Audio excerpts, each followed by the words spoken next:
Case जीत जाएंगे और उन्हें वीडियोग्राफी देनी पड़ेगी। तब दिल्ली हाईकोर्ट में उन्होंने आके ये बयान दिया कि हमने सबूत नष्ट कर दिए। कम से कम हमने चुनाव आयोग को इतना तो मजबूर कर दिया कि वो ये तक मानने को तैयार हो गए कोर्ट में कि हमने सबूत नष्ट कर दिए हैं, यानी कि हमने चोरी के सबूत नष्ट कर दिए हैं और हम चोर हैं। यहां तक उनकी स्थिति आ चुकी है। तो अब भी अगर हमारी ऑपोजिशन पॉलिटिकल पार्टीज की लीडरशिप की समझ में नहीं आ रहा कि कौन सही लड़ाई लड़ रहा है और उनके स्लीपर सेल्स उनको कैसे मिसगाइड कर रहे हैं, तो इसका कोई इलाज मेरे पास नहीं है। लेकिन हम वादा कर रहे हैं कि हम अपनी पूरी ताकत लगा रहे हैं। अगर पॉलिटिकल पार्टीज नहीं देती साथ तो जनता को हमारा साथ देना चाहिए। तब हम ये चुनाव में वोटों की चोरी भी बेनकाब करेंगे और पेपर बैलेट से भी दोबारा चुनाव कराने की भी पूरी जद्दोजहद करेंगे भी और उस लड़ाई को जीतेंगे भी। वरिष्ठ वकील कपिल सिब्बल ने कहा है कि चुनाव आयोग और अन्य संस्थाएं सरकार के साथ मिलीभगत कर रही है और लोगों को निशाना बनाने के लिए ईडी और सीबीआई का दुरुपयोग किया जा रहा है। इस टिप्पणी को कैसे देखते हैं? कपिल सिब्बल साहब ने ये ऐसी बात बताई है जो किसी को भी नहीं पता। पूरे देश को उनका धन्यवाद करना चाहिए। तो इस एहसान का बदला पूरा देश उनका चुकाना चाहता है। कैसे चुकाए हमें समझ में नहीं आ रहा। कांग्रेस प्रवक्ता सुप्रिया श्रीनेत ने आरोप लगाया कि एसआईआर में वोट चोरी का दबाव बनाया जा रहा है, इसलिए 3 बीएलओ ने आत्महत्या कर ली है। इन आरोपों को कैसे देखते हैं आप? देखिए, इसमें मैं जो भी कांग्रेस के अंदर ईमानदार लीडरशिप है उससे मैं यही कह सकता हूं कि अगर वो सच्चे हैं देश बचाने के लिए, सबसे पहले संविधान बचाने के लिए, अपनी अपनी पॉलिटिकल पार्टीज बचाने के लिए, तो उन्हें सबसे पहले अपनी जो पार्टी के अंदर स्लीपर सेल्स हैं शुरुआत उनसे करनी पड़ेगी। ये सब लोग, अब कोई पार्टी की बात नहीं रह गई, ये देश की बात है। अब भी अगर वो शर्मा शुर्मी जयराम रमेश साहब, वानखेड़ा साहब और वेणुगोपाल साहब के खिलाफ नहीं बोलना शुरू करेंगे, उनके ऊपर कार्रवाई नहीं कराएंगे, जो ईगल ग्रुप है उसके अंदर जो लोग हैं वो सारे इस साजिश में शामिल हैं। 2 लोग उसमें ऐसे हैं जो कि डायरेक्टली आरएसएस के टच में नहीं है, लेकिन वो अगर चुप बैठ गए तो मैं भी उनको इस लायक नहीं समझता कि वो पार्टी के वफादार हैं। उन्होंने जो डायरेक्टली आरएसएस के लोग हैं उनका विरोध क्यों नहीं किया, राहुल गांधी जी को इतना मिसलीड करके क्यों रखा था? तो जिम्मेदारी पूरे ईगल ग्रुप की भी है, जयराम रमेश साहब की तो है ही, और ये वेणुगोपाल साहब की भी है। उसके बाद और भी हैं बहुत सारे लोग, मगर शुरुआत करने के लिए इससे एक बहुत अच्छा मैसेज जाएगा। वर्कर्स को बुला के उनको और ट्रेनिंग देना, और ट्रेनिंग कौन लोग देते हैं जिनको कुछ पता ही नहीं होता किसी चीज़ के बारे में। वर्कर्स को सब आता है, कांग्रेस पार्टी के भी और दूसरे पार्टी के भी। उनको ट्रेनिंग की आवश्यकता नहीं है, उनको स्लीपर सेल से निजात दिलवाने की आवश्यकता है। बिहार चुनाव के बाद अब आप क्या करने वाले हैं? क्योंकि आपने कई बार चुनाव के दस्तावेजों को लेकर अदालतों का रुख किया है, आपकी क्या रणनीति है?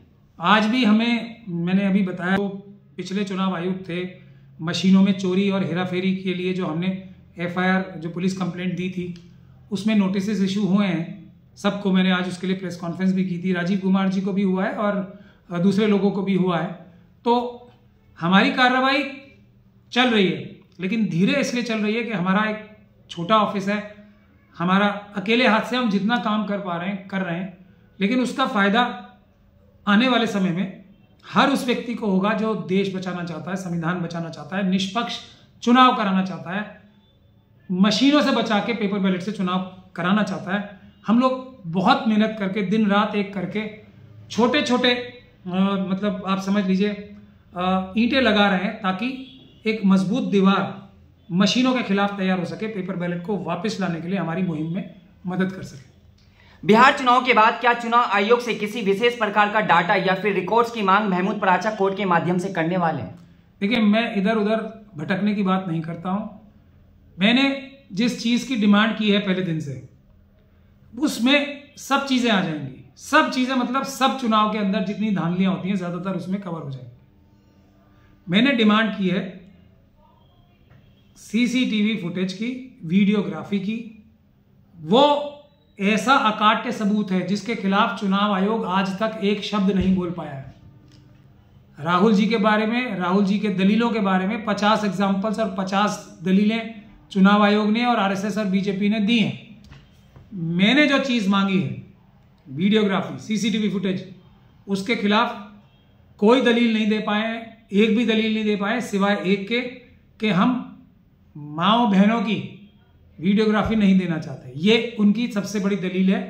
हालांकि उन्होंने हर जगह हमारी कोशिशों से हार मान के पहले कानून बदला, हमारे हरियाणा असेंबली के केस जीतने के बाद, फिर एक और बार चोरी छुपे से कानून बदला।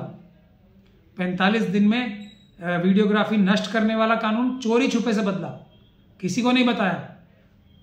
उसके बाद जब उसके भी बाद उन्हें यह लगा कि अब भी हम लोग केस जीत जाएंगे और उन्हें वीडियोग्राफी देनी पड़ेगी, तब दिल्ली हाईकोर्ट में उन्होंने आके ये बयान दिया कि हमने सबूत नष्ट कर दिए। कम से कम हमने चुनाव आयोग को इतना तो मजबूर कर दिया कि वो ये तक मानने को तैयार हो गए कोर्ट में कि हमने सबूत नष्ट कर दिए हैं, यानी कि हमने चोरी के सबूत नष्ट कर दिए हैं और हम चोर हैं।